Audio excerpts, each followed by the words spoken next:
We have a panel that is called The Future of Telecom and Mobility. And of course, the subtext to that is the role of innovation in that context. How does innovation help create some of those trends? And how does innovation help us respond to some of those trends? No telecom company can survive in the market without innovation. Talking about the telecom market, even defining the scope and the boundaries, where do we start the discussion about telecom, or do we end the discussion about telecom? Telecom operator, the telecom service providers are getting into a real question of identity. What is our identity? What is our role in the value chain?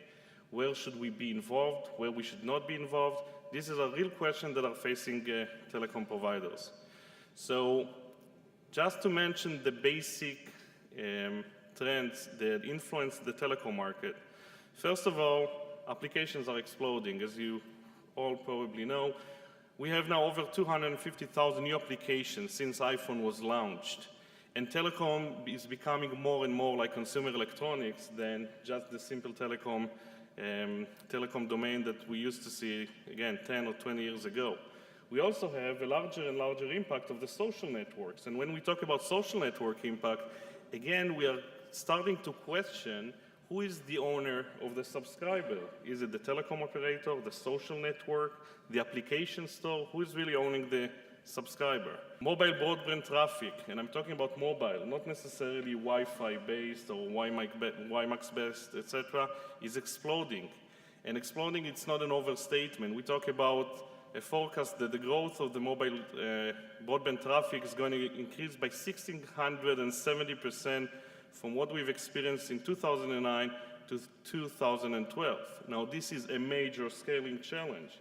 This scaling challenge, by the way, is not being addressed, not by Google, not by Apple. It's being addressed by the telecom providers.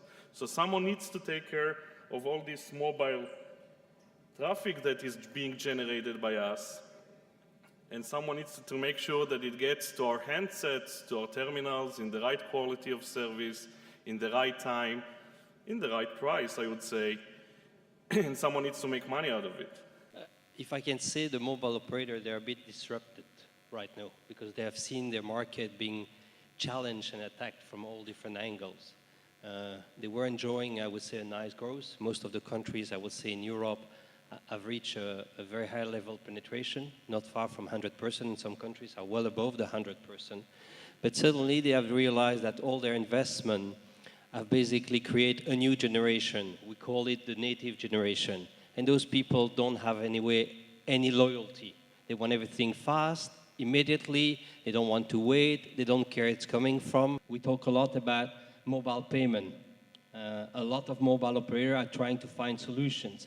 In the emerging markets, there's already plenty of pilots or solutions that have been launched. And we can see that suddenly the loyalty is changing, because where you can change mobile provider very often, you don't change banking provider that very often. So I think that the future of mobile operator is certainly not as bright as it was 5-6 years ago. Unlike any other market, the telecom business here is a completely leaky bucket. I mean, the more you acquire, the more you lose. And hence, nobody is in a safe position. Even the market leader is not in a safe position. Losing 25-30% of profits in one quarter is like pretty shaky. The second point that I wanted to make is that subscriber growth is sustained. ARPU, or revenue growth, is clearly dipping. Quarter on quarter, there is no end to the bottom. So I would just put across 3-4 themes to innovate, which are in answer to the challenges that are being faced in this market. I'm sure some of them may resonate in the other emerging markets as well. The first one is to innovate to build disruptive revenue streams every 12 to 18 months.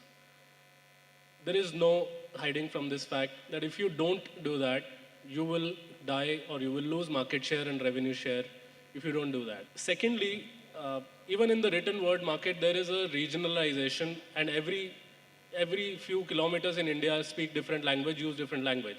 So depending on the written word is completely disaster if you want to address the mass market, which is India. And lastly, I think this point has been made in a slightly different manner. But if the operators and the software service providers to the operators have to sustain, they have to transform themselves to become a lifestyle provider rather than an infra service provider. They have to become a full lifestyle package, lifestyle service provider where every single need of a consumer is taken care. We work with all sector, with the entire ecosystem of telecom, right? Starting with the service providers and ending with the equipment manufacturers. Each of those kind of have a completely different view on innovation in some sense and how they view the market. The ISVs or solution providers that we're dealing with, they really want to move fast, and probably most of the innovation in the industry is happening with the ISVs. Mobile apps are exploding, taking advantage of all kinds of devices on the market, all kinds of technologies on the market, and really pushing the envelope of what is considered to be a telecom, right? What is telecom? Most of my entry points into telecom space is actually now through either ISVs or mobile apps. So that's where I see explosive growth and lots of opportunities.